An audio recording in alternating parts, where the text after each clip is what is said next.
we've got the latest data for you now from the Department of Health on the number of people in the UK who have lost their lives in hospital after testing positive with coronavirus. And that total now stands at 15,464. That represents a further 888 people there. So we can speak now to our correspondent, Ali Fortescue, who joins us now from the newsroom. Ali, sometimes the data that comes to us at the weekends can look a little out of kilter, can't it, with what we get during the week, but a very sobering moment to reflect on the fact that nearly 15,500 people have lost their lives now in UK hospitals. Yes, that's right. Sometimes on the weekend the data can be slightly less than it is in the week because of differences in the way it's collected. Actually today it is slightly more than the number yesterday. So let me just bring you those figures that we've just had in the last few moments.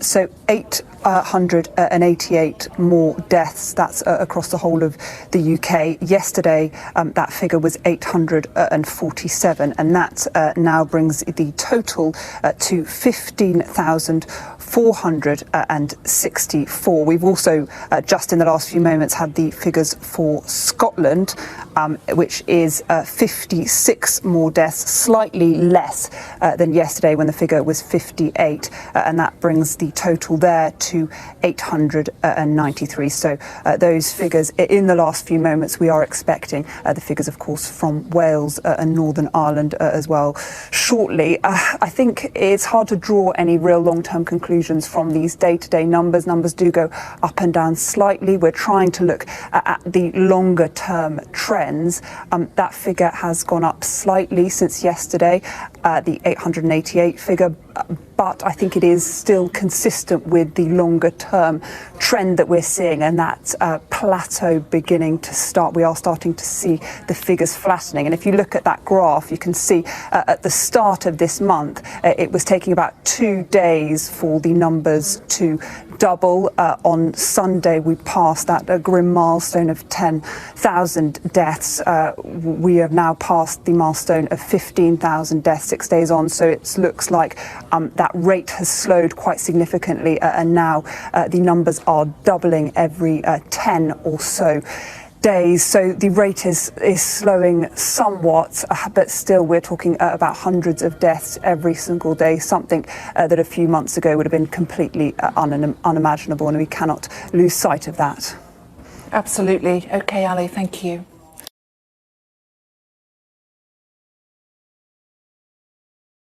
I have pneumonia in both lungs.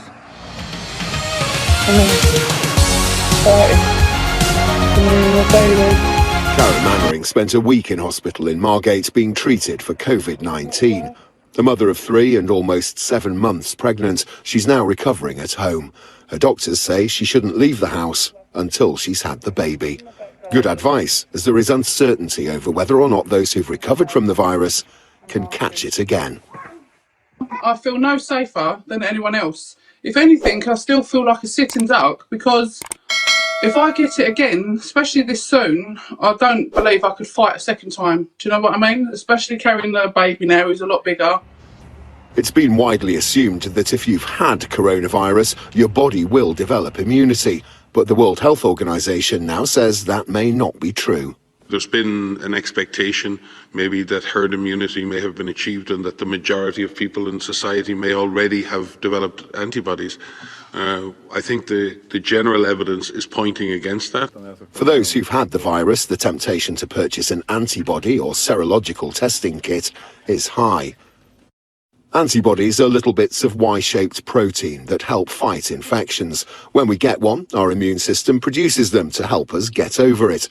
Once produced, the antibody attaches itself to the antigen of the virus and destroys it, helping us defeat the infection. Once the virus has been destroyed, the antibodies stay in your system for a time. This is what the blood test looks for. But for new viruses like COVID-19, doctors simply don't know how long these antibodies will last or if they're powerful enough to guard us from future infection. We can use a lot of work of what we know about viruses like SARS in years gone by, whereby immunity peaked at 2 or 3 months and lasted for around 3 to 4 years. But of course, this scientific knowledge will continue to grow. The government are advising people not to buy private tests until a reliable, approved one can be found and mass-produced. So for Karen, the uncertainty and the worry goes on. Literally, I do not leave the house, but when I do, I call it my little safety pack. So I have my face mask, my gloves, I have an anti-bac hand wash.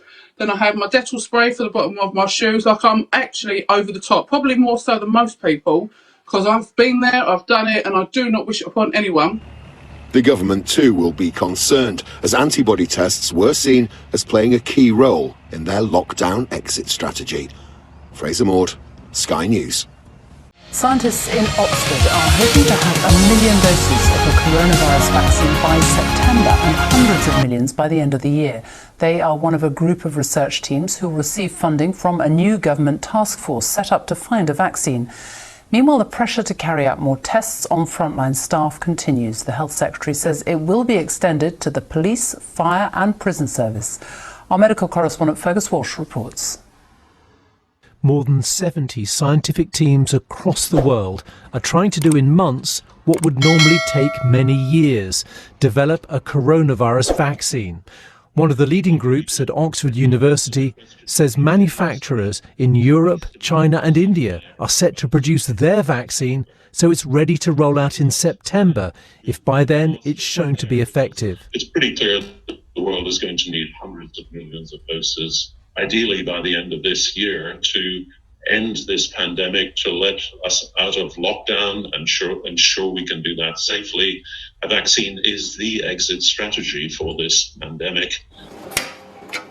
The government has announced a coronavirus vaccine task force to help scale up manufacturing and support teams like this one at Imperial College London. At the Number 10 briefing, the scale of the challenge and its importance was all too clear. Producing a vaccine is a colossal undertaking, a complex process which will take many months. There are no guarantees, but the government is backing our scientists, betting big to maximise the chance of success. When we do have a vaccine, how will you prioritise who gets it first? Well, first of all, I think we've got to get a vaccine, and that isn't 2 days away, it's not 2 months away. Making a vaccine is a difficult, complicated process. It doesn't only have to work, it has to be safe. I think it's going to be important that we vaccinate in the way that you normally do for these diseases, which is to make sure that the most vulnerable are protected and then to roll out to wider vaccination. But that's some way off. Until then, community testing of all those with symptoms will be vital to help rein in the epidemic. But the capacity simply isn't there yet.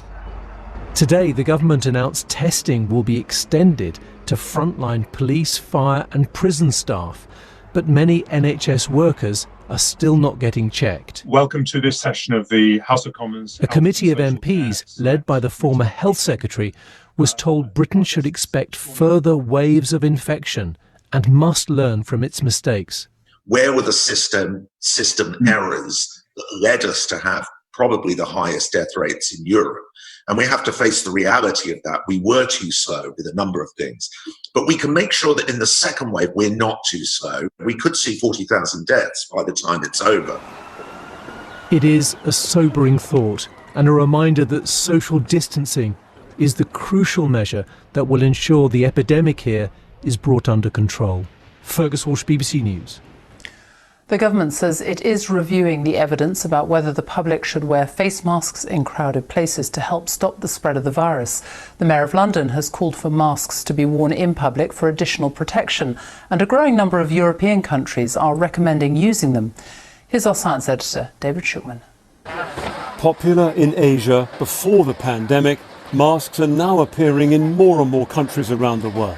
The government here is weighing up the options, and the Mayor of London believes we should cover our faces anywhere crowded. Think about when you're using public transport, if you really have to, or you're in a shop and you can't keep 2 meters apart. Wearing a non-medical facial covering makes it less likely you may inadvertently give somebody else COVID-19. One reason is that coughs and sneezes can travel much further than previously thought. Another is that people can spread the virus before they have any symptoms. But the government has a serious worry that the best masks, which are vital on the medical front line, will get snapped up by the public. Here's how you can make your own face covering in a few easy steps. That's why in the United States, the authorities are urging people to make their own masks. America's top medic showing how. Then you fold either side to the middle and you have yourself cloth face covering. An old t-shirt is not going to do a great job of protecting you from the virus, but think of it the other way round. Covering your face with something like this might actually protect others from you. That's because you might be infected with the virus and be passing it on without even realizing. If you're wearing, say, a double layer of cotton mask and you cough and someone's, say, 8 or 10 inches away, then there is a very dramatic reduction in the percentage of virus that's getting to the other person. They still get some, but it's a small fraction of what they would have got if you hadn't been wearing the face covering. I protect you, you protect me. The Czech Republic was one of the first European countries to insist on masks, and now many others are following. They could help with the process of reopening factories and offices whenever the lockdown is relaxed. But that'll be a big step, and so far the government has held back from taking it. David Shukman, BBC News. The demand for help from food banks has soared in some areas as a result of the pandemic, with many people suddenly finding they have no income.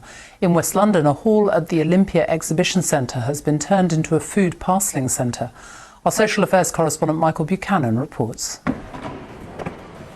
Each box on this makeshift production line represents a family in need. The hall today should have been showcasing country houses to wealthy Londoners. Instead, an army of volunteers are supporting the city's poorest residents. Olympia has donated the area to the local council, Hammersmith and Fulham, and the food bank to meet soaring demand.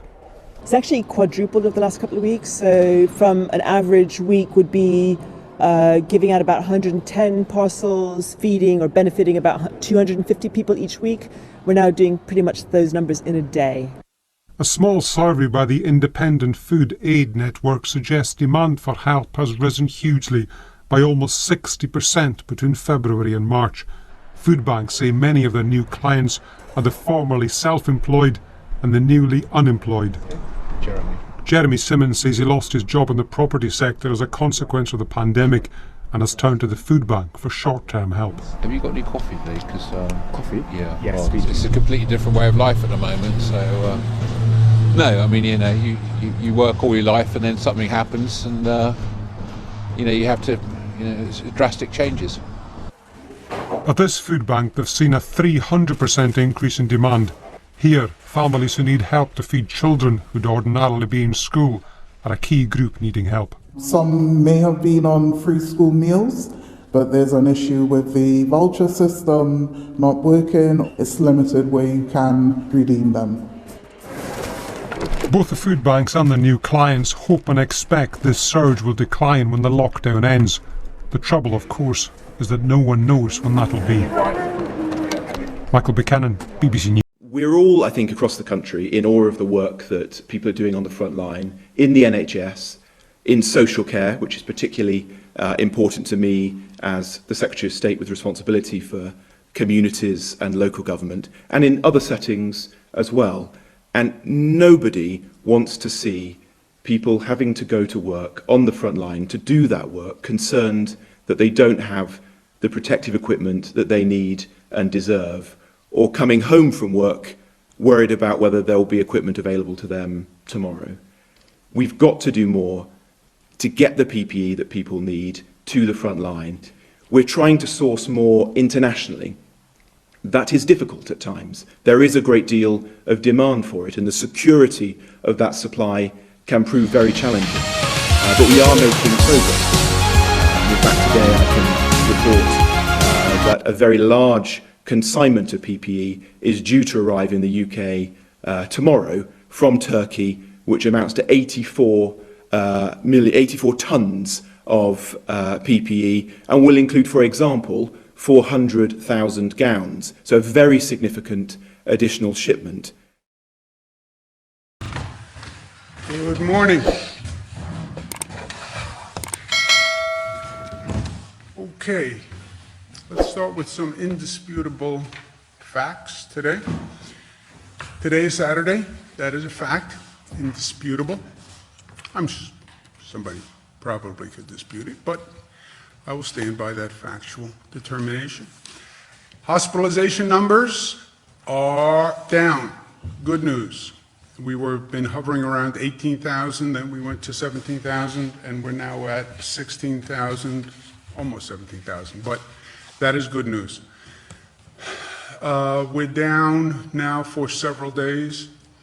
The statisticians will say, are we past the apex? Have we hit the plateau and flattened for a period of time? And are we now on the way off the plateau and on the descent? If you look at the past 3 days, you could argue that we are past the plateau and we're starting to descend, which would be very good news. Again, it's only 3 days, but that's what the numbers would start to suggest. And you see that basically across the board. Hospitals will tell you that also. The emergency rooms have fewer people in them. Remember, they were at manic max capacity for a very long period of time. Remember, we increased the hospital capacity by 50%, so every hospital had 50% more, and that capacity was overwhelmed, which just reminds us of the job the hospitals have been doing. But we see that in the numbers as well as what the hospitals are saying to us. You look at the 3-day average, which is more accurate, that is down. The ICU admissions, for some unknown reason, are also down. The intubations are down, which is very good news. Again, intubation means you've been put on a ventilator. Probability is about 80% that you won't come off the ventilator once you put on a ventilator, so that's very good news. But sobering news, on the other hand, happy days are not here again. We still have about 2,000 people yesterday who were new admissions to a hospital or new COVID diagnoses. That is still an overwhelming number every day, 2,000 new. If it wasn't for the relative context that we've been in, this would be devastating news, 2,000 people coming into the hospital system or testing positive. And if you notice, 2,000, we're not at the peak, but this is where we were just about in late March when it started to go up. So we're not at the plateau anymore, but we're still not in a good position. And the worst news is still tragic news. Number of deaths, 540. It's not as high as it was. It's still 540 people died yesterday. 540 people, 540 families. 504 in hospitals, 36 in nursing homes. Nursing homes are the single biggest fear in all of this. Vulnerable people in one place. It is the feeding frenzy for this virus. Despite everything we can do and the best efforts of people who are working in those nursing homes who are doing just a fantastic job. Testing is the single most important topic for us to understand, I think, and it's important that we understand it. I spoke to one of my daughters last night who shall go nameless, but she said to me, what are they all talking about testing? Which was sort of sobering. I think I'm communicating information and facts, and my daughters are probably some of the most informed people on the situation, given the hardship they endure being my daughter during this period of time. And she was like, I don't understand all of this about testing. Which is, again, it's a wake-up call to me. I think we're communicating, I think we're putting out this information, but people have lives to live even in this crazy time. But for me, the best thing I can do in my position is to communicate facts to people so they have the information to make decisions. That's what I've been trying to do since day one. Here's the information, here are the facts. You decide, and I'll tell you what I think the course of conduct should be given these facts, but here are the facts, right? Before you tell me what you think, just tell me the facts, and then we'll get to your personal interpretation of the facts. So, facts on testing, because it is granular and it is a little boring, but it's also vitally important. Testing is how you monitor the rate of infection and you control for it. And that is the whole tension in reopening. Everybody wants to reopen. You don't need to hold up a placard saying we want to reopen. Nobody wants to reopen more than me. Nobody wants to get the economy going more than me. Nobody wants to get on with life more than me and everybody else. We're all in the same boat. We all have the same feelings. The tension on reopening is how fast can you reopen and what can you reopen without raising that infection rate so you go right back to where we were, overwhelming the hospitals. The infection rate now is one person infects 0.9 other people. You can't infect 0.9, but it's basically one person is infecting one person, tad less. And I don't even know if it's a tad less because I don't even know that the statistics are that accurate, frankly. So let's say one person now infects one person. That's where we are now. When that is happening, the virus is basically stable. Where we were was one person was infecting 1.4 people. And that's when you have outbreak, widespread epidemic. We brought it down from 1.4 to 0.9. How did you do that? Those were the New York pause policies. Close down business, close down schools, everybody has to social distance, everybody has to take precautions, masks, etc. But it worked, and we went from 1.4 to 0.9. Wuhan says at one point they got down to 0.3, which is where you really start to see the numbers drop. But that's where we are. The tension is when you start to open business, you start to have gatherings, you put people on a bus, you put people on a subway, you put people in a retail store, then you're going to see more infections. You're going to see that infection rate rise, and then you're going to be back to where we were. So how do you gauge this, right? How do you calibrate it? That is all about the testing.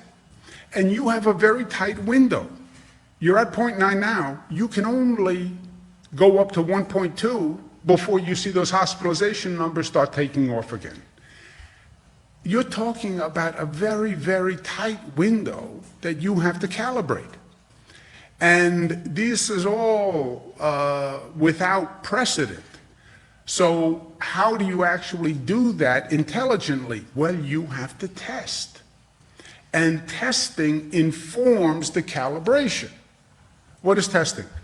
Testing is you test. You test the person to see whether they're positive or negative for the coronavirus. There's also something called antibody testing, but let's put that aside for a second. On the diagnostic testing, positive or negative, you test the person. When you find a person who's positive, you then trace. Trace, they call them detectives. You find the person, and then you interview that person and find out who they came in contact, and you follow that tree down. That's testing and then tracing, when they talk about tracing. Trace all those contacts. And then you find the people who are positive, you isolate the positive people so they can't continue to spread. Tracing requires an army, literally an army. You would need thousands of people who just trace in the state of New York, right? Because any one person then leads to 10, 20 possible people who were infected. And you have to trace all through those people. You find a positive person, you isolate them. The trick with testing is not that we don't know how to do it. We've done it better in this state than almost any other state, almost any other country. It's bringing this up to scale. And these are private sector companies that are doing this. But we have done a very good job in testing. And the state has played a pivotal role in testing. You look at how New York, the number of tests we do. It's more than California, it's more than any other state, it's more than any other country. So we have had great success in ramping up testing. So we know how to do it. We know how important it is. We had that hotspot in New Rochelle, Westchester. It was the hottest cluster in the United States of America. And we jumped on it, and we jumped on it with intense testing, and it worked. You know, we still have an issue, but it's no longer a hotspot cluster because you do a lot of testing, you take the positives, and you isolate them. This is now, the challenge is now bringing this up to scale, okay? We did 500,000 tests in a month. That's great news. Bad news is it's only a fraction of what you need. The more you test, the more information, the more you can reopen society. How does testing actually work? And this, again, you have to know the facts, otherwise this is all a blur and it becomes a he said, she said. There are about 30 private companies, large private companies in the country that are even international. 30 large companies make equipment to test. And they all have their own test, okay? So you have the Acme test, the this test, the this test, the this test. Those 30 companies have been selling their machines to local laboratories. And that's their business. They make a machine, Roche makes a machine, they then sell it to people, you have to buy their machine, and they then sell these local labs their testing protocol because their test works on their machine. So you buy the Roche machine, you then have to buy the Roche test from the Roche Corporation. You buy the Acme machine, you then have to buy the Acme test from the Acme Corporation. And they sell these tests to local labs. We have about 300 local labs in our state who have bought these 30 types of manufacturers and 30 types of tests, okay? And then every time the lab goes to run that test, if I'm running the Acme test, I have to have the Acme equipment and the Acme vial and the Acme swab and the Acme reagents. What are reagents? When you take the swab, nasal swab, throat swab, you then test it with other chemicals. The other chemicals are reagents. Depending on what test you bought, they have their own reagents for every test. So the Acme test has one set of reagents, the Roche test has another set of reagents, and you have to go back to them to buy these reagents.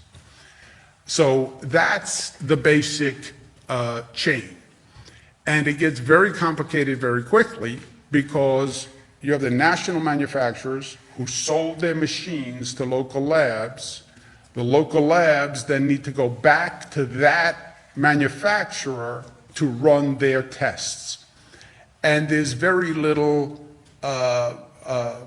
uniformity among the tests. So you're trying to coordinate this whole private sector system. We have some public labs, state has a Wadsworth lab, but the real capacity is in these private labs. So how do you bring this up to scale? And how do you cut to the chase on this one? We called the top 50 producing labs in the state and said, tell us what it takes to double your output, okay? And this is literally what they said. So there's no interpretation here. Most of them come back. Sometimes they talk about the equipment, nasal swab, vial, but what you see is most of them are talking about we can't get the reagents. We can't get these other chemicals that we need to test. Where do they get the reagents from? Their manufacturer who made the machine in the first place, okay? And they all say, with the machines we bought, we could actually be doing more if they would give us the reagents. That's the log jam that we are in. They bought the machine, they have the test, but they need the reagents to do a higher volume of tests. When you go back to the manufacturer and say, why don't you distribute more reagents? They say one of two things. I can't get more reagents because they come from China, they come from here, they come from here. We don't make them in the United States. Or they say the federal government is telling me who to distribute it to. And this is why I say you have the federal government involved in this situation, rightfully so, because the federal government is saying to Acme Pharmaceutical, give X to California, give Y to Chicago, give C to New York. These manufacturers are regulated by the federal government. And the federal government clearly has a role in addressing this crisis. But we need two things from the federal government. We need help on that supply chain, especially when it becomes international. And we need coordination and basic partnership. I get the state's role. We have been testing. I get this is hard. I get that it's difficult. I get that it's never going to be perfect. I get in this society there's going to be a blame game. And everyone's going to say, why didn't we have enough testing? It's the feds, it's the state. That's going to happen anyway, right? That's the world we live in.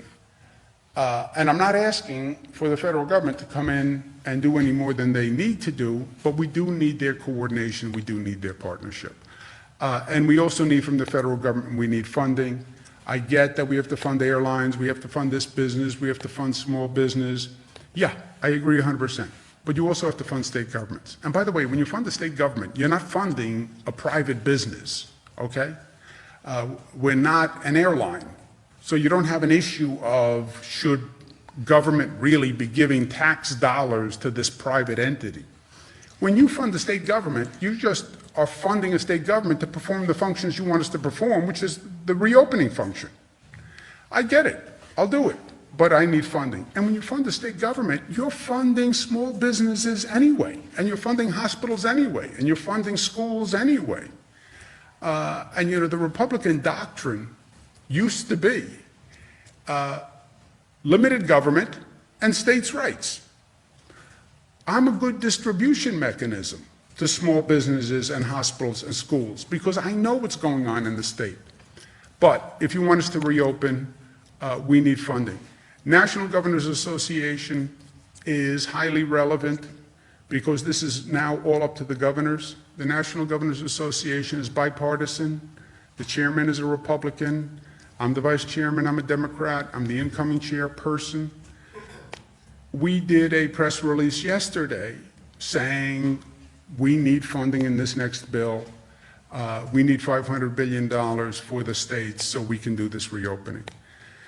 Federal government yesterday sent 1.5 million cloth masks to New York State, and I want to thank them for that. These are cloth masks that we can distribute to people to help implement our policy where if you're in public, you have to wear a mask. It's not a surgical mask. It's a cloth mask manufactured by the Hanes Corporation, I believe. But we're asking people to wear masks. And this is going to be very helpful because we're going to have additional masks to distribute to the public. Last point, personal opinion is not a fact. This is just my opinion. You can throw it in the garbage. The emotion in this country is as high as I can recall. People are frustrated, we're anxious, we're scared, we're angry. We've never been through this before. And on every level, this is a terrible experience. It's disorienting, it threatens you to your core, it makes you reflect on your whole life, and it really it's mentally very difficult, it's emotionally difficult, economically it's disastrous. I mean, the market goes down, your retirement funds go down, you're not getting a paycheck. It is as tumultuous a time as we have ever seen. But in the midst of this, there is no time for politics. How does this situation get worse? And get worse quickly? If you politicize all that emotion. We cannot go there. That's why I work so hard. When anyone raises any political agenda to me, I work so hard to distance myself from it. I'm not running for anything. I'm not going anywhere. I'm going to be governor of the state of New York until the people kick me out. And then I'm going to go spend time with my family, and that's that. So I have no political agenda. And I've stayed 100 miles away from politics, just so people know that there is no possibility of a political distortion here, because it's no time for politics. And look, if you have partisan division splitting this nation now, it's going to make it worse. Abraham Lincoln, a house divided itself against itself cannot stand, 1858. Where did Abraham Lincoln get it from? If a house is divided against itself, the house cannot stand, Mark 3:25. Okay, so this is a accepted wisdom, let us say. House cannot stand. Not to mention, a house cannot rise up from the greatest challenge it has seen since World War II. This is no time and no place for division. We have our hands full as it is. Let's just stay together and let's work it through. And that's why we're called the United States, right? And the unity was key. Going back to Abraham Lincoln, it was always about the unity. Going back to the framers of the Constitution, it was always balance of power to ensure unity. And we need that unity now more than ever before. Questions? Governor, your mask order took effect last night. I know you addressed this a little bit the other day, but you're currently not wearing a mask. Do you fear that there's a do as I say, not as I do kind of aspect to this? And what would you say to somebody who's sitting at home saying, well, the governor's not wearing a mask, why should I? When I am in public and I'm walking the dog down the street and there is a place where I could come in contact with other people within the social, and I can't maintain social distancing, I am wearing a mask. If I'm walking through the backyard alone and nobody's around me, I don't wear a mask. Wear a mask in public if you are in a situation where you could encroach on other people without maintaining social distancing. That's when you wear a mask. Here, I'm not going to come any closer to you than I am. There is no possibility that you and I, John, violate the social distancing guideline. I'm socially distanced from Howard, I'm socially distanced from Melissa, I'm not in public. In public, when, I'm not saying in your home, in public, that I think is a small inconvenience that has a tremendous benefit for people. And you want to go walk the dog with me? I'll walk the dog with you. I wear a mask, and my daughter wears a mask. Dog doesn't wear a mask. I've not heard any data that suggests pets should wear a mask. So Captain's not violating anything, but we'll walk the dog, I wear a mask. Not as attractive as your mask, by the way. You have a very stylish, fashion-forward. Governor, you're talking about unity today, but President Trump has been encouraging implicitly and explicitly some Republican states to kind of move ahead with reopening plans. Beaches are reopening in Florida today. There have been protests in state houses around the country. What do you make of that sort of piecemeal approach? And considering that people travel, could travel from Florida to New York, from Texas to New York, et cetera, doesn't that defeat the purpose of trying to stamp this out? Look, I think no one should inject politics. And that's why Jesse, do as you say. You know how hard I've worked and how many times I've said, taken myself totally out of contention for any possible political position, just to make sure nobody could say there's a political angle to this. And I can't speak for anyone else. I can speak to my relationship, what I'm doing in this state, how I'm working with other officials for myself, and how I'm trying to work with the federal government. I think the president's point of there are different states in different positions, and once you say it's up to the governors, which is what he said, you're going to get potentially 50 different paths forward. And that's what he said. That is his model. He did not say this is a nationwide program that he's asking governors to buy into. He said it's up to the governors. So what I do here in New York may very well be different than what the Florida governor decides to do. And your point is well taken. Well, then can they drive to New York to Florida, Florida to New York? Yes, they can. And is that a downside of a 50-state strategy? You could argue that's a downside. There's no perfect way to do this. I'm trying to do it as a region, right? Connecticut, New Jersey, Delaware, Massachusetts, Rhode Island, etc. I'm trying to do it as a region because I think that's better. But yeah, when you do individual strategies, the tension with that, and I think the rationale for the president, is you have different problems in different states. And I think the president leaving it to the states was not just right and legal and constitutional. I think he's right that it's different in different places. Look, when we look at this state and we talk about reopening, we're going to talk about different strategies in different parts of the state because the numbers dictate the strategy. And you have different numbers in different parts of this state. You raised the countervailing point, which is that, well, yeah, but then somebody could drive from place to place. Yeah, I understand that. And that's what we're trying to balance with the regional approach. I don't want people going to New Jersey or Connecticut versus New York, and how do we coordinate that? But you do have different situations based on numbers. And on that issue, upstate, downstate, there's a lot of cries from people upstate saying, look, we don't have that high rate of infection. How soon could you consider kind of that sort of regional approach where, say, the Albany district or Utica or even farther flung places might have different policies, schools might open, et cetera? That will be a factor for sure. Let's not get ahead of ourselves.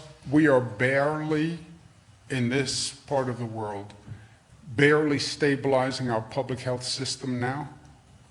You're not seeing a total overload of the emergency rooms. That doesn't mean happy days are here again, right? And the first priority is life and death and public health. So we're not at a point where we're going to be reopening anything immediately, but we are planning. And in the planning phase, yes, different numbers would suggest a different strategy, balanced by, your point, people are mobile. And not only are people mobile, you could create unintended consequences. You open one area, but you don't open another area, and now I can drive to that area and I can go to a restaurant, I can go to a bar, I can go do whatever I want in that area. Yeah, you could now create an unintended consequence of where you have a flood of people there, right? They opened the beach in Jacksonville, I think it was some beach in Florida, and like the whole beach was filled. Yeah, because you have all this pent up demand. You open a beach, people will drive from everywhere to go to a beach, right? If it's a little closer, I might drive to the beach. So that, you have to factor all of this in, and that's why it's a very complicated equation. A number of state legislators, and including Assembly Speaker Carl Lacey, have said recently that they can and should remotely continue the legislative session. Some taxpayers are saying, hey, it's their job. Do you agree that they can? And if so, does that mean there's hope for something like recreational marijuana at a time where the state really needs revenue? Look, I think that's, first of all, it's totally up to them, different branches of government, legislative, executive. I spoke with the speaker yesterday. I speak with the speaker often. And he's working, I can tell you that. From a taxpayer's point of view, if they think their assembly person or senator isn't working because they're not here, they have to think again. They're working. They're working probably harder than they normally work, because you have all those constituents in that area with all these issues calling them, and their phone is ringing off the hook, and they're calling me. So I can tell from how much I'm talking to them, I'm talking to them more, much more than usual. So they're working. In terms of passing legislation remotely, they can do that. That's up to them. As far as getting into a very complex issue that requires real analysis and real data, and trying to do that on Zoom, conferences, I don't know that that's the best way to do it, but that's up to them also. Marriage bureaus are closed right now. Will the state do anything to help people get marriage certificates? Marriage bureaus? Yeah. I think the divorce rate is going up. Marriage rate is going down, divorce rate is going up. What are we doing about marriage bureaus? Why didn't somebody think about that, Howard? We actually have thought about it.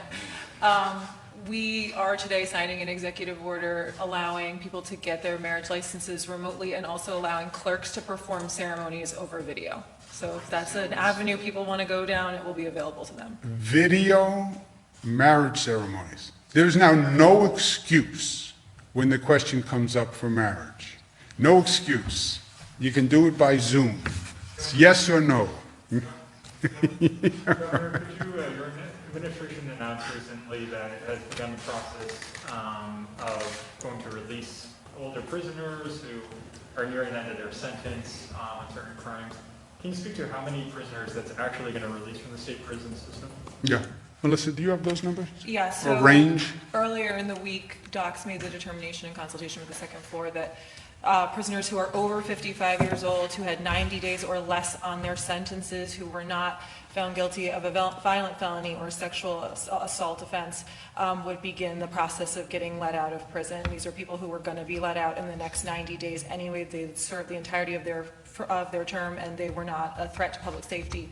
I think that number is a little over 200, but I can get you the precise number after this. Will this be a rolling release, whereby when people reach the age of 55, they will become eligible for release, or is this a one-time? If they fit that criteria.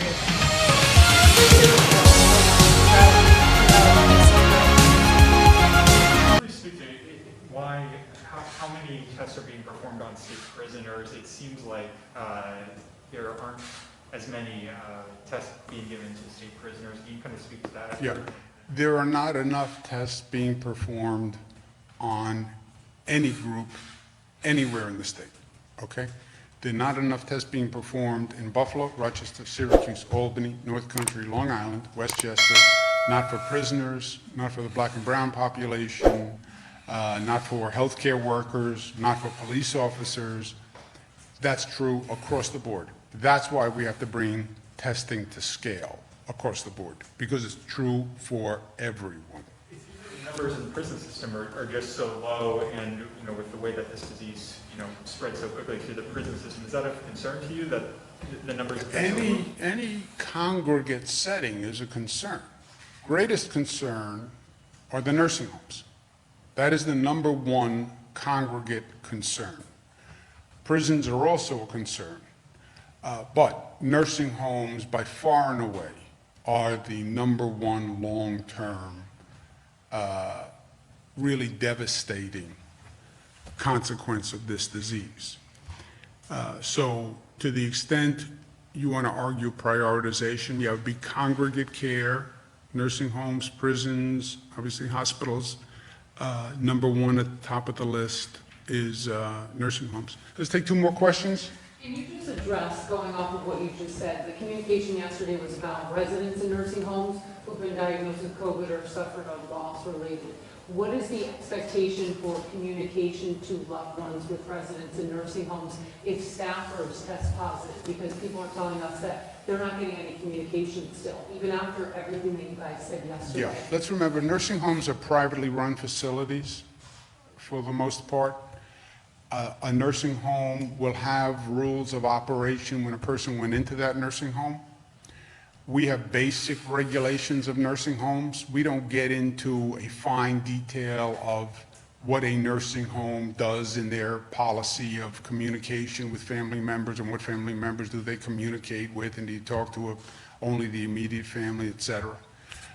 We release, I don't know that, I think we release probably more than any other state in terms of nursing home data. I don't know anyone else who is doing, there may be, I'm not a nursing home data expert, but I don't know what else we could release beyond number of deaths per nursing home. That doesn't violate healthcare privacy. If there is a complaint that a nursing home is non-responsive, then we will talk to that nursing home and follow up.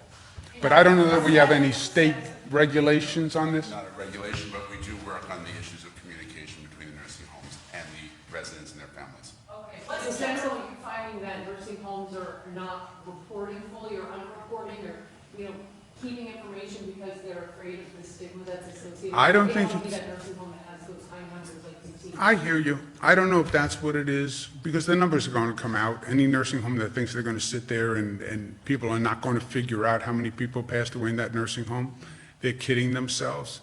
I've spoken to a number of nursing homes. I think more than anything, they're overwhelmed. They're overwhelmed. They have staff shortages. Staff are getting sick. The residents of the nursing home are under tremendous pressure. They haven't seen a loved one. They haven't had any visitors. And everyone's under emotional distress because you have a large number of people dying. And you're in a nursing home and everybody knows everyone and people are dying. So, and then you have the state coming in saying, you must report this, you must report this. I want this report by 5 o'clock. And they're saying to me, with all due respect, Governor, I'm taking care of people's lives, and you're saying do paperwork. And I'm saying it's not really doing paperwork. It's important that people know and people are concerned, but you have to see the dynamic of the situation. I don't think there's anything nefarious. I think it's just the dynamic. Last question. What's the status of the antibody testing effort? Have we gotten federal approvals to scale that up? How much progress have we made on that front? So we are working with both the private sector as well as our own lab, where we're working on antibody tests and we're getting information. I had sent a letter down to the FDA about one of the companies, and we'll see where that comes. They're reviewing that at that point. That will help us scale up once we find out about that. Last question. At this Joseph. point, how many nursing home residents have actually been tested? Yesterday, you had mentioned that they were going to increase testing at nursing homes. How would that happen? How would we do that? Well, I don't know that we would know. Nursing homes conduct their own tests. Again, they're private facilities, they're private-run facilities. We would have to do a survey of nursing homes and ask the nursing homes, how many tests have you performed? How often have you performed them? But it's not a question that we would normally ask. We don't perform testing, by and large, in nursing homes. If there's a problem, we do. But there are about 600 nursing homes, and they do their own testing, which is another complication on this testing world. They also contract for tests, right? Nursing homes are contracting for tests. Hospitals are contracting for tests. Private corporations are contracting for tests. I'm the Acme Corporation. I want to go back to work. They are calling labs saying, I want to buy testing because I want to test my employees. So you have all these sources coming into these testing sites. I have to go to work. Either diagnostic or antibody, how can you be certain that the R naught is 0.9? Well, we have more testing than anyone else. And this is from the hospital data that we get, which they extrapolate out. What are the data goes into? Hospitalizations, death rates.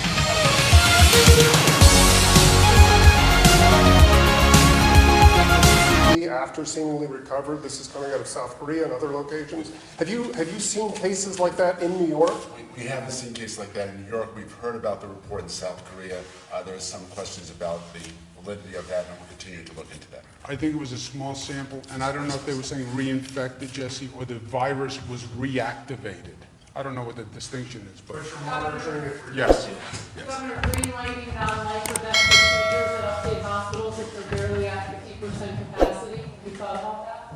I have not, but I will. And I'll talk to you about it tomorrow. Thank you. Oh God, we pray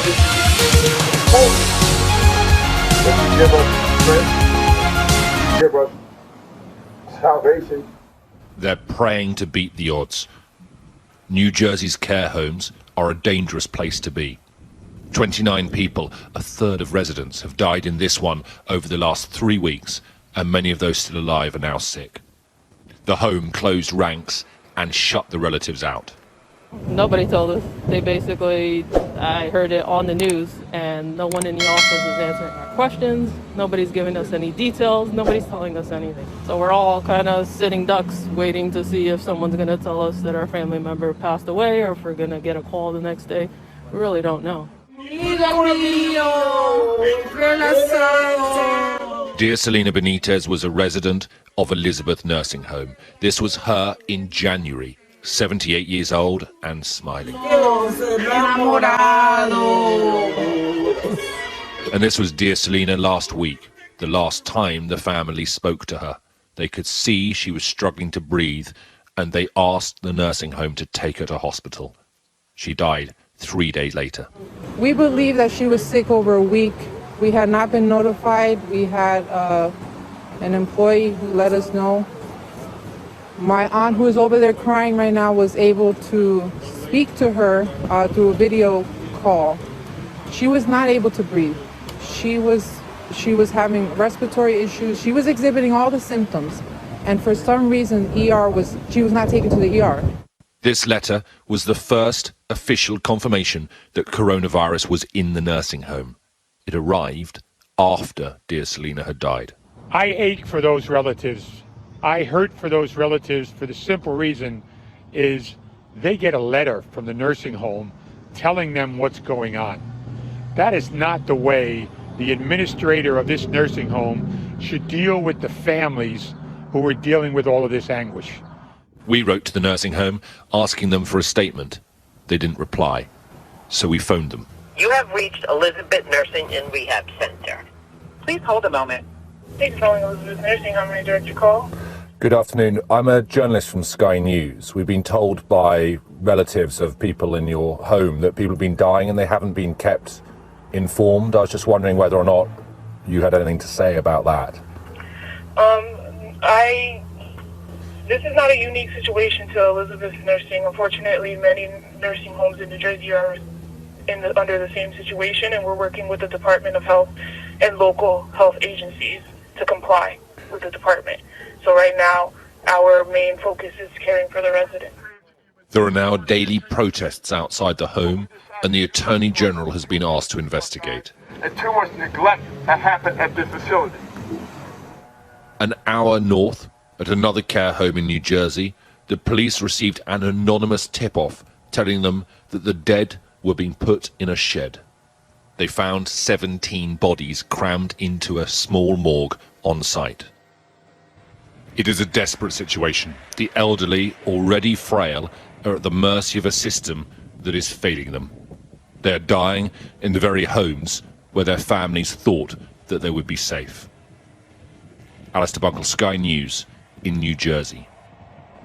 There are warnings tonight that people are dying of heart attacks and strokes because they're so frightened about catching coronavirus that they're avoiding going to hospital when they should.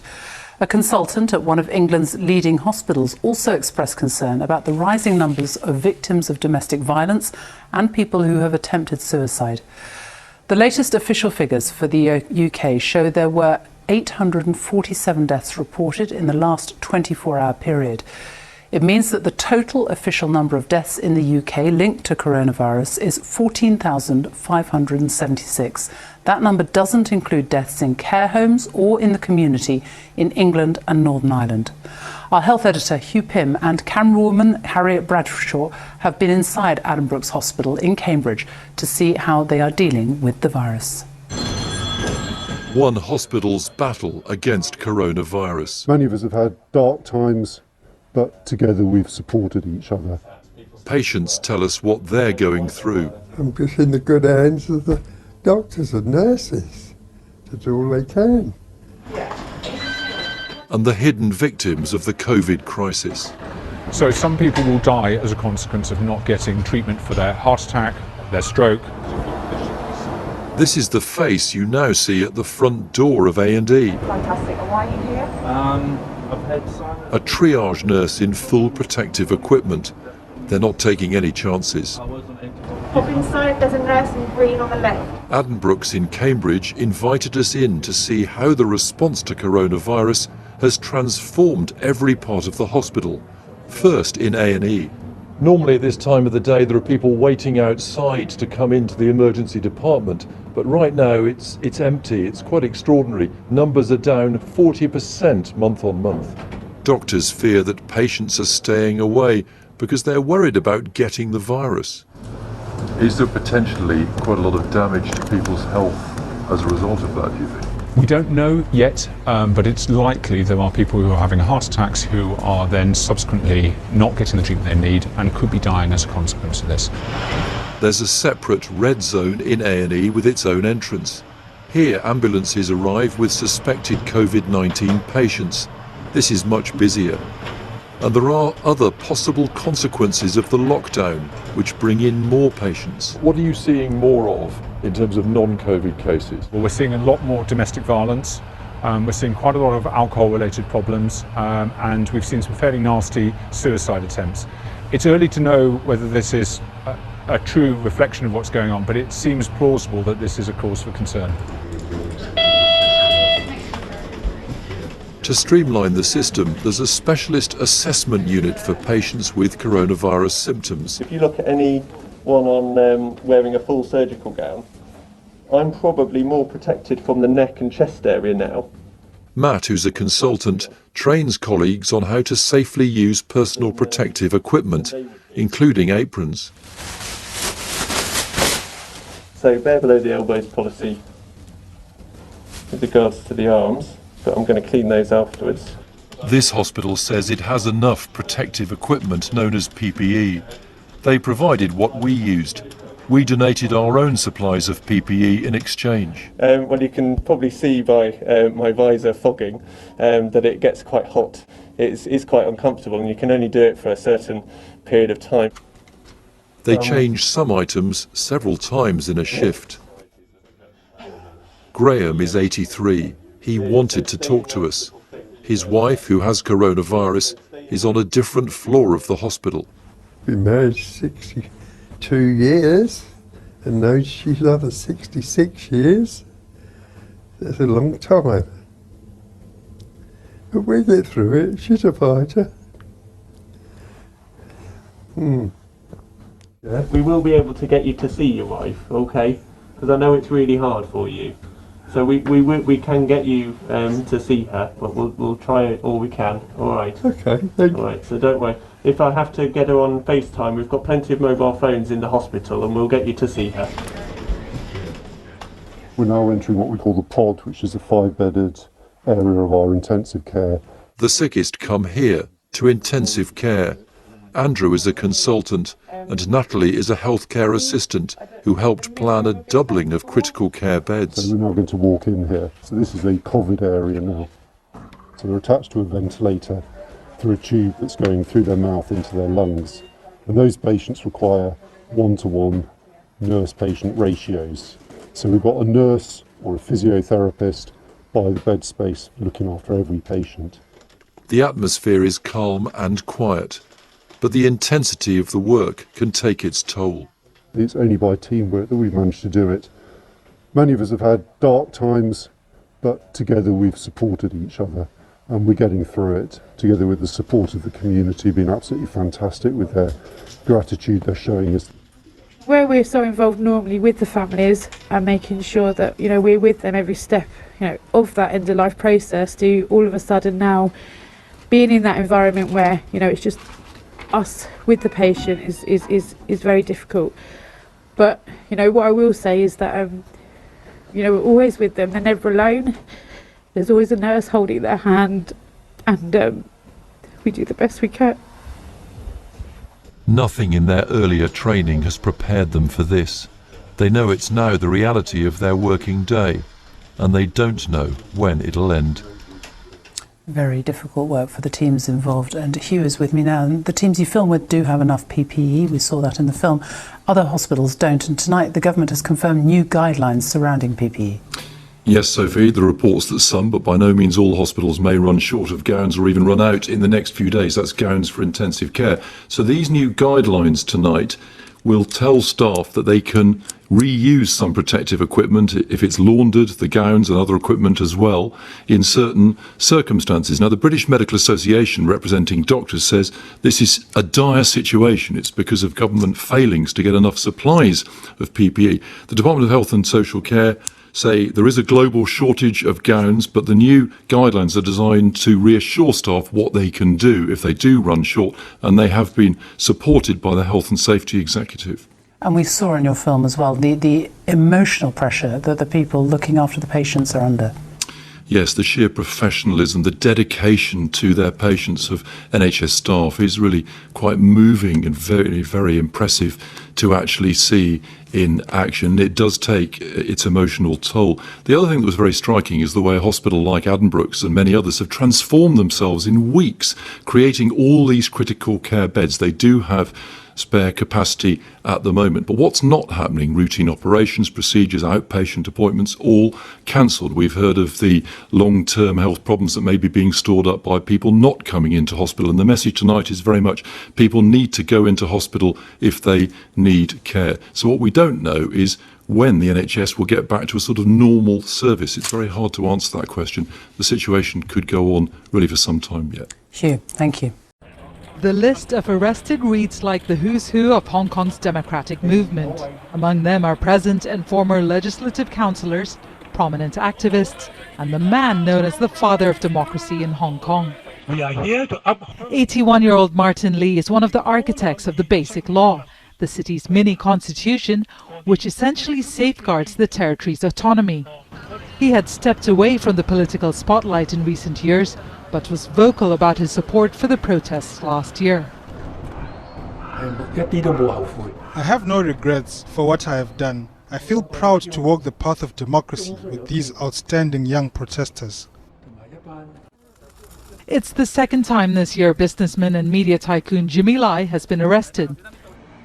They have been arrested on suspicion of organizing and taking part in a legal assembly. The government has released a statement saying the arrests were made based on evidence and were in accordance to the law. It seems that the government is coming out to remind them that you haven't succeeded in anything, that arrests can continue, and then even in a time of crisis during all these epidemic, that the government has not forgotten that to pick on the leaders of the movement.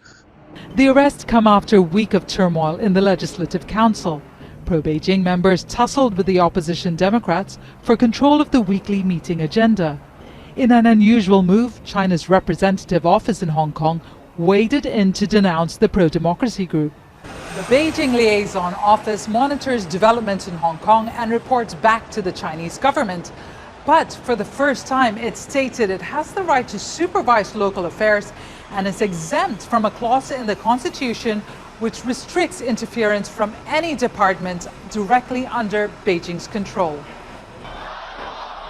That's provoking renewed fears amongst democracy supporters, already alarmed at China's tightening grip on Hong Kong. Since last June, more than 7,000 people have been arrested for their involvement in the protests. Many are charged with rioting, which carries a maximum prison sentence of 10 years. This year, there has been a lull in the protests, mostly due to the coronavirus pandemic. The government has banned all gatherings of more than 4 people to enforce social distancing. But protesters and democracy activists say government leaders are making the most of a distracted public. Along with trying to wipe out the virus, wiping out any dissent is the aim too, they say. Divya Gopalan, Al Jazeera, Hong Kong. Hey there, welcome to another Unfiltered from Home. I'm Essie Cupp, and here's today's headline. Can the president please leave the building? On Thursday, President Trump announced his plan to reopen the government. Every state is very different. They're all beautiful. We love them all, but they're very, very different.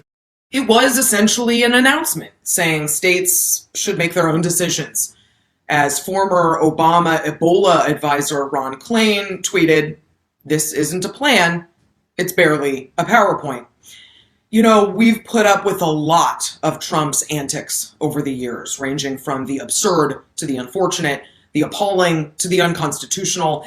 And as consumed as we were by the dizzying roller coaster that's been Trump's presidency, all that looks like kid stuff compared to the carnival ride from hell we are all on now. Now, during a global pandemic that's already killed more than 30,000 people, Americans were stuck fighting this war on two fronts: the virus itself and the man in the White House who's making us even sicker. It makes me angry to think about this, and I'm sure it makes you angry too. But make no mistake about it, we could be in better shape today had another administration been better equipped to deal with this. As two epidemiologists write in the New York Times this week, we could have saved thousands of lives had coronavirus been taken more seriously earlier. They write an estimated 90% of the cumulative deaths in the United States from COVID-19, at least from the first wave of the epidemic, might have been prevented by putting social distancing policies into effect 2 weeks earlier, on March 2nd, when there were only 11 deaths in the entire country. This administration was woefully and unforgivably unprepared for this pandemic, and this president has spent weeks dodging accountability for clear failures, time, and resources that could have been better used to catch us up and control the outbreak. But even if you can accept that this administration was unprepared at the beginning, the president has since then used this horrific health crisis to stoke more division, to attack governors and the media, to boost his re-election campaign, and to needlessly confuse the American public. Here's the deal. There is no excuse for turning a press briefing into a campaign rally, where Trump used an opportunity to inform the American people to instead play a bizarre video of mashup clips attacking his critics and glossing over his inaction. There's no excuse for holding up desperately needed stimulus money just so he could get his name on the checks. It's not his money, it's yours. There's no excuse for Trump's shadow war on experts at a time when we need them most. He's contradicted his own doctors and scientists publicly and privately, and sown public distrust in any authority but him. He's allowed his followers to stoke nonsensical conspiracy theories about Dr. Anthony Fauci, an esteemed public health official, even himself retweeting a Fire Fauci tweet. And there's no excuse for Trump's brazen and unconstitutional power grab. He's tried to bully the states either into doing what he wants or praising his response. And I say, Mike, don't call the governor of Washington. You're wasting your time with him. Don't call the woman in Michigan. If they don't treat you right, I don't call. Also this week, he threatened to force Congress to adjourn just so he could fill administration vacancies without Senate approval. One of those vacancies he desperately wants filled, Michael Pack, a conservative filmmaker who Trump wants to head the U.S. Agency for Global Media, which oversees the federally funded news outlet Voice of America, a news outlet he doesn't like. Earlier in the week, he earned bipartisan rebukes for saying, when somebody's president of the United States, the authority is total. That exercise in despotism was an unmitigated disaster, prompting even some of his staunchest conservative defenders to clap back. This is utter lunacy. Why are we putting up with it? We've grown complacent about Trump's obvious incompetence and unmanageable mania. We've been numbed by the inundation of idiocy over the past 3 years.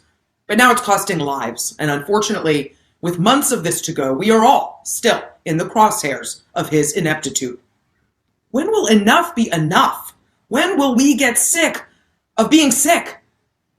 Fortunately, there's a mechanism to stop the insanity and restore some normalcy and competence back to the executive office in November. Vote, vote, vote to end this ridiculous, life-costing nightmare of a presidency.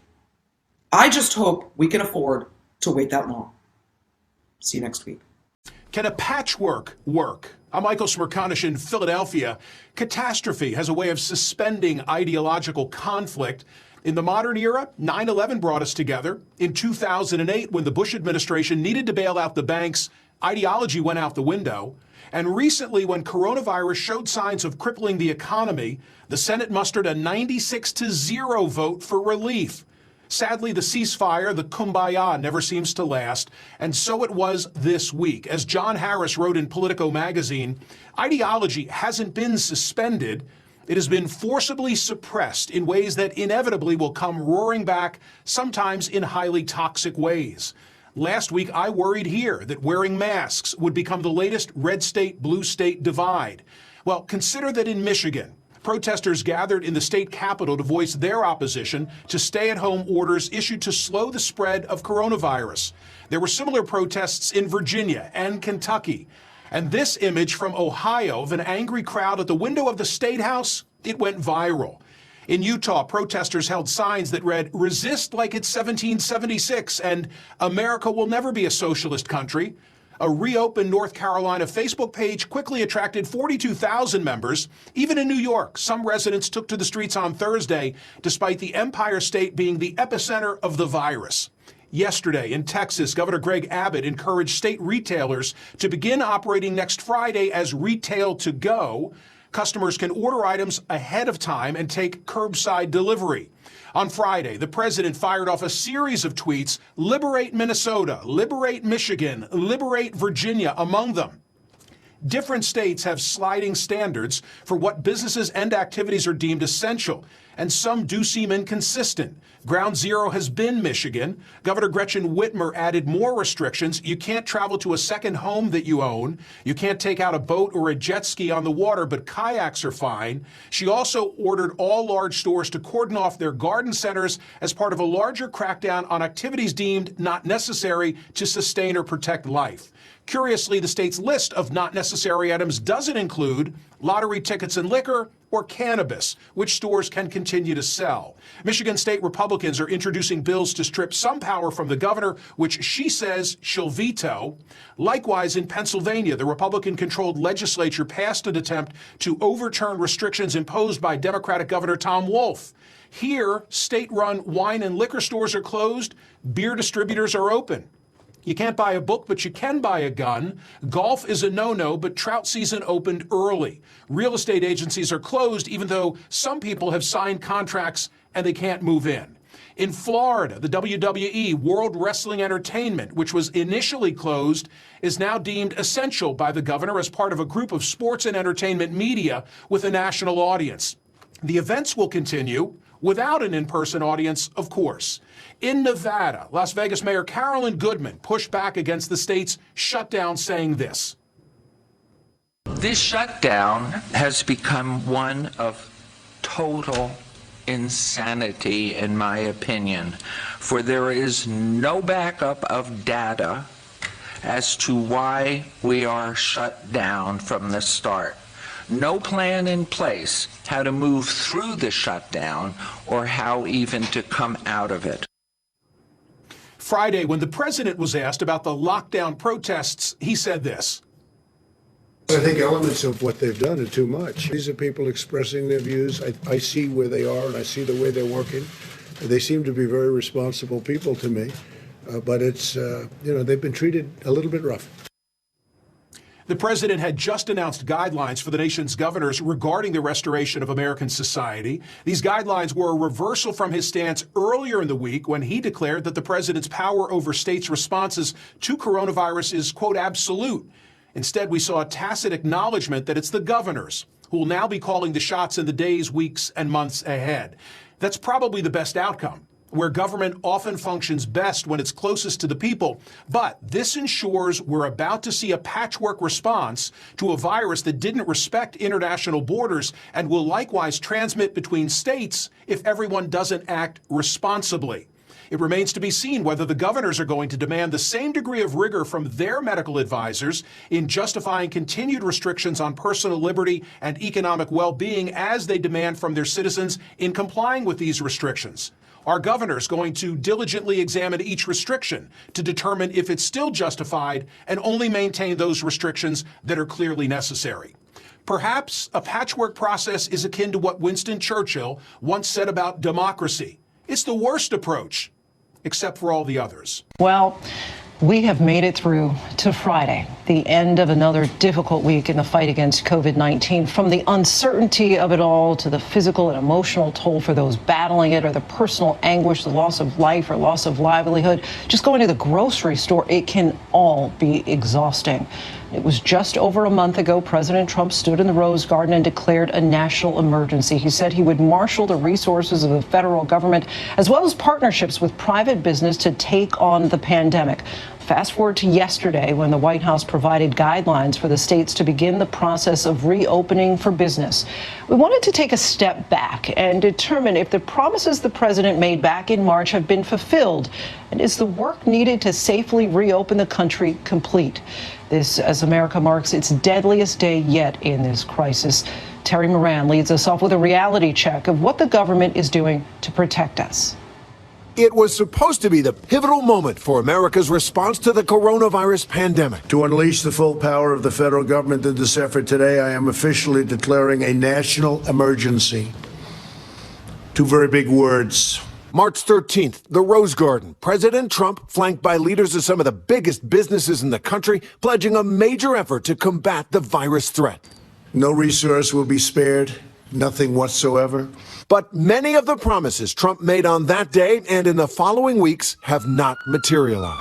As the coronavirus swept across America, the Trump administration has struggled to respond, especially on widespread testing and on personal protective equipment for frontline workers.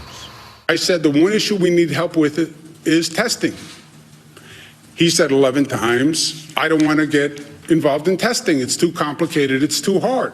I know it's too complicated and it's too hard. That's why we need you to help. Testing is the crucial issue, the only truly effective way to track and contain the virus. On March 6th, on a visit to the Centers for Disease Control, President Trump was saying this. Anybody that needs a test gets a test. They're there. They have the tests. And the tests are beautiful. And on March 9th, Vice President Mike Pence, who heads the coronavirus task force, promised over 1 million tests have been distributed before the end of this week. Another 4 million tests will be distributed. But the harsh reality, more than 7 weeks later, testing still lags badly. Many are forced to wait in long lines for scarce tests, with only about 3.4 million Americans getting tested since the virus arrived in America in January. That's just 1% of the U.S. population. In that Rose Garden appearance, President Trump had promised a massive program of drive-through testing in the parking lots of major retailers across the country. We've been in discussions with pharmacies and retailers to make drive-through tests available in the critical locations identified by public health professionals. Now, more than a month later, those pharmacies and retailers have not established widespread drive-through testing at their stores. Walmart, CVS, Walgreens, they've opened up just a handful. CVS says they're trying to open more soon. Another Rose Garden promised that day a testing website that would help people decide on whether they needed the test and where to get one. Google is helping to develop a website. It's going to be very quickly done, unlike websites of the past, to determine whether a test is warranted and to facilitate testing at a nearby convenient location. Google has 1,700 engineers working on this right now. But that website never materialized nationwide. And on another life or death issue, protective gear for frontline workers, the president declared on April 8th. I ordered 500 million masks, 500 N95s and others, and surgical. But we ordered 500 million masks, 300 and 200, and they're going to be here very shortly. The country is ramping up production of masks, but companies that make them say they won't be delivered for months. There is good news. The country as a whole has succeeded in slowing the spread of the virus and avoiding worst-case scenarios, mostly through social distancing and those lockdown orders in almost all states. But President Trump insists his administration has made absolutely no missteps. We have done a job the likes of which nobody's ever done. The mobilization, getting of equipment, all of the things we've done. Nobody's ever done a job like this. And Terry Moran joins us live now. Terry, we've talked so much about this testing issue and why more tests haven't been made available. The president and his team just weighed in again on that issue. How are they explaining this? Well, they're pushing back very, very strongly on what we are hearing from experts and from state officials. They say that there is a tremendous amount of unused testing capacity that states are not taking advantage of, that private labs, university labs, and otherwise are not being utilized enough. They're also ramping up from the private sector the production of these tests, getting them out. The president likes to say that we have tested more than any other country in the world. It is true, but per capita, we've tested about 1% of the population. That puts us about 18th in the world, behind countries like Germany, who are way ahead of us on the pace of testing.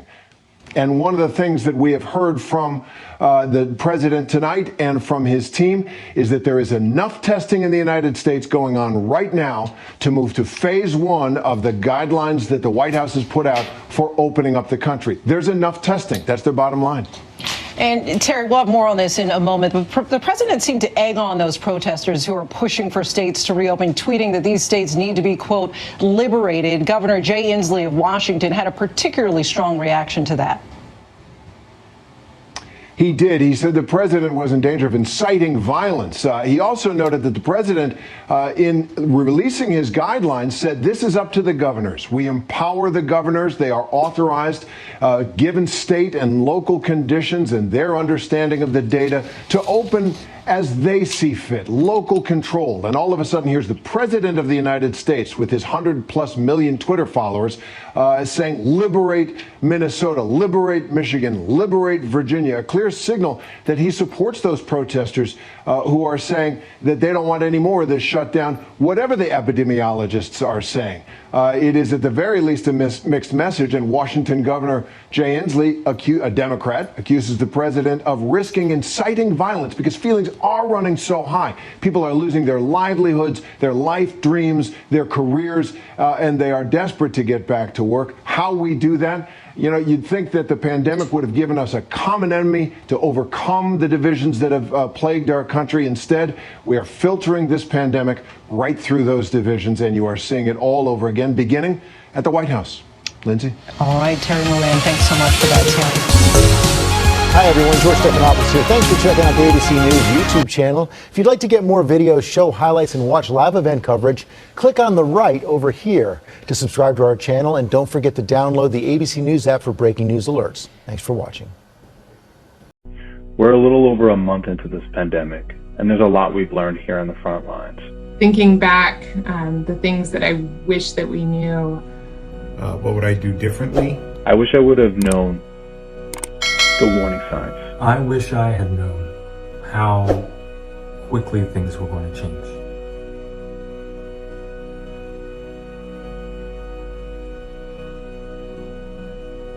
Certainly 30 days ago, there was much anxiety and chaos and fear. Initially, it felt like juggling a ton of different things. You know, how are we going to safely get people into the hospital? How are we going to operationalize testing? Who are we going to test? The novel coronavirus, the COVID-19 virus, is different than anything we've ever seen before. I wish I would have listened when China said they were dealing with COVID-19. I wish we had heeded the warnings that were given to some members of our administration. I wish we would have enacted quarantine sooner and social distancing. Initially, we didn't know that there was so much transmission, or there was a possibility of transmission between asymptomatic people. I wish I was able to understand why some patients do well and why some don't survive. I wish I had known how quickly patients could decompensate. I wish I knew how closely I had to keep an eye on these patients. We have, through no other option, learned to look for significant changes in patients' conditions, subtle changes earlier. I wish I knew the treatments for these patients. I wish I wouldn't have intubated every patient that came in with critically low oxygen levels. When the first wave of sick COVID patients hit New York City hospitals and my hospital, we, like everyone else, were intubating these patients early on, and we were intubating a ton of these patients. And often intubation is kind of par for the course for patients showing up with those kind of oxygen saturation numbers. And then also around that time, we were starting to get some data out of China and Italy, some long-term data or longer-term data that showed that people who were intubated for COVID had really poor outcomes. And it made sense to us at that point that we should be limiting intubation and only performing intubation on patients who have demonstrated unequivocally that they really need it. One of the things that we are doing right as a nation and as a world is to start to structure our approach to this to have a scientific method. Here at Swedish, we are involved in numerous trials to investigate whether convalescent plasma would be helpful for these patients. What I would do differently is I would definitely have sounded the alarm off much sooner to my colleagues to wear the highest level of personal protective equipment. You know, I have friends here, even in Los Angeles, who are physicians and nurses who have caught the coronavirus. I think, you know, if you were to ask them, I think they would have, they would probably tell you that, you know, they wish that they had recognized what a dangerous environment work really is. If I could have gone back far enough, I would have done more to just raise the alarm and say, hey, we need to stay healthy so we can take care of our patients. I wish I had known the type of emotional havoc this would have caused on my life, the lives of my colleagues and my patients. I wish I also would have considered end-of-life care for my patients sooner. I wish I would have told patients early on to consider drafting a will. We weren't ready, and I don't know what I would have done differently personally. We were caught off guard. You know, I don't know that we could have been here a month ago. I think we had to do a month of this work, learn the process of how we safely get people through our front doors into the emergency department. There is nothing easy about this work, but if you had told us all 30 days ago that on the other side of this, we would be a better, stronger unit because of it, not sure that people would understand that, but I think everyone does now. I think what's been the most important is just having a practice of gratitude every single day, from our custodians to our nurses to our respiratory therapists to the folks at the door who are screening patients. I wish I always had the appreciation for my colleagues that I have now. I wish I would have known that when I signed up to come back to New York City, to the community where I was born and raised in Washington Heights, that not only I'd be signing up against a war, but that I'd be signing up to work in COVID-19 amidst the most important and critical aspect of my career thus far.